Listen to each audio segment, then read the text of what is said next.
Las siguientes diapositivas son tomadas del ACIP de Estados Unidos.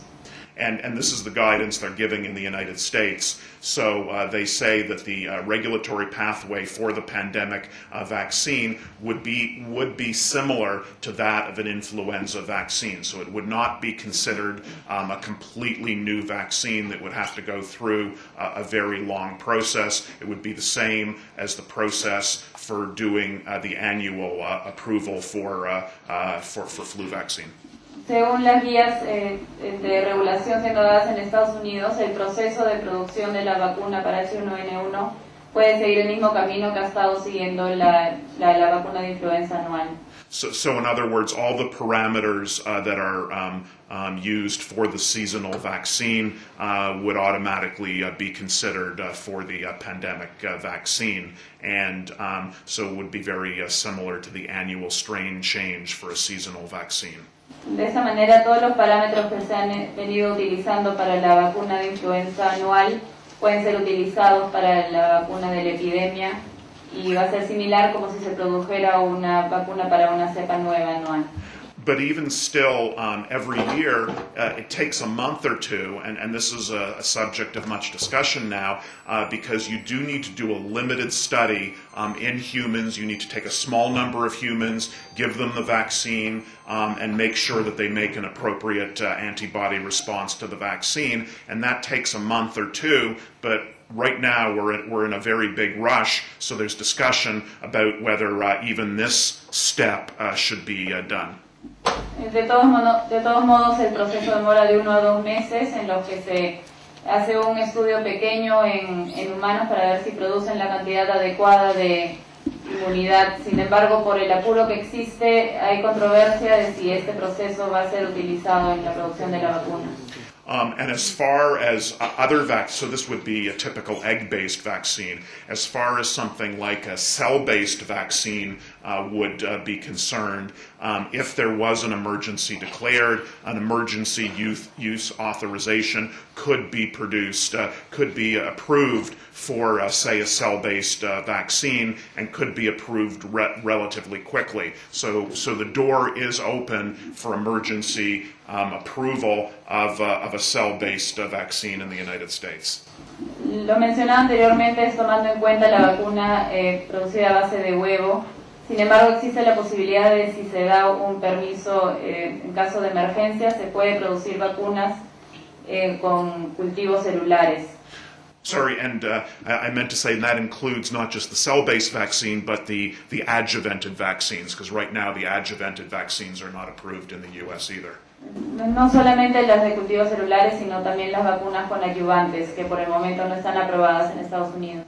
And this, I'm not going to go in details, but this is the typical way that the studies would have to be done, even for a conventional egg-based vaccine. And one of the very important issues, of course, is how much protein you need for each dose of vaccine. So right now are being done dose-ranging studies using different doses, because the less protein you use, the more doses of vaccine you can produce quickly.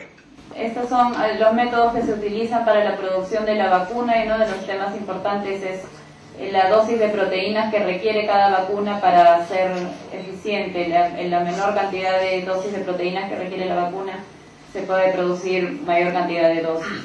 And as well, humans have been given adjuvant in the United States trials to see what dose you could get away with an adjuvant, and that's shown here. So much lower doses of adjuvanted vaccine are being included in the small groups that are going on right now.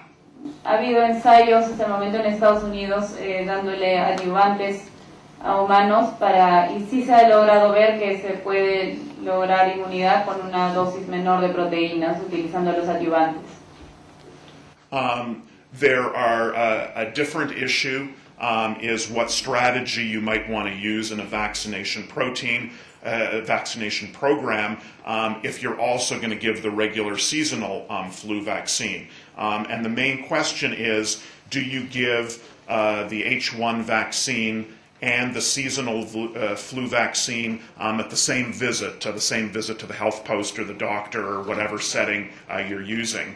Or do you give it at different times because the logistics are different? But at any rate, it's important to remember that since the swine, the H1N1 vaccine is completely new, humans have no immunity. It is likely, we don't know yet, but it is likely that you're going to have to give 2 doses of the H1N1 vaccine separated by a month before people can have a good immune response. Otro tema que tratar es la posibilidad de dar, concordar dar la vacuna para la epidemia junto con la vacuna anual de influenza, si estas se deben dar juntas al mismo momento o si se van a dar por separado. Sin embargo, como los humanos no tenemos aún la inmunidad para la gripe porcina, es probable que se va a necesitar 2 dosis de esta nueva vacuna.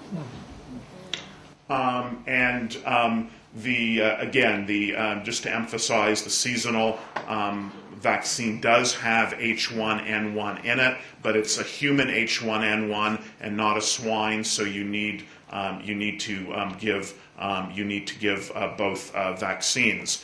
One of the problems that's being run into now is that the yield of the H1N1 swine vaccine so far has been disappointing. It's not growing very well, and the speed at which the doses are going to be produced is less than optimal. The main point here is the H1N1 pandemic vaccine is not growing very well. You have to grow it in culture, and it's growing very slowly. Hasta el momento lo que se ha visto con la producción de la vacuna H1N1 es que no está creciendo a la velocidad deseada. Es una vacuna que demora en crecer y en producir.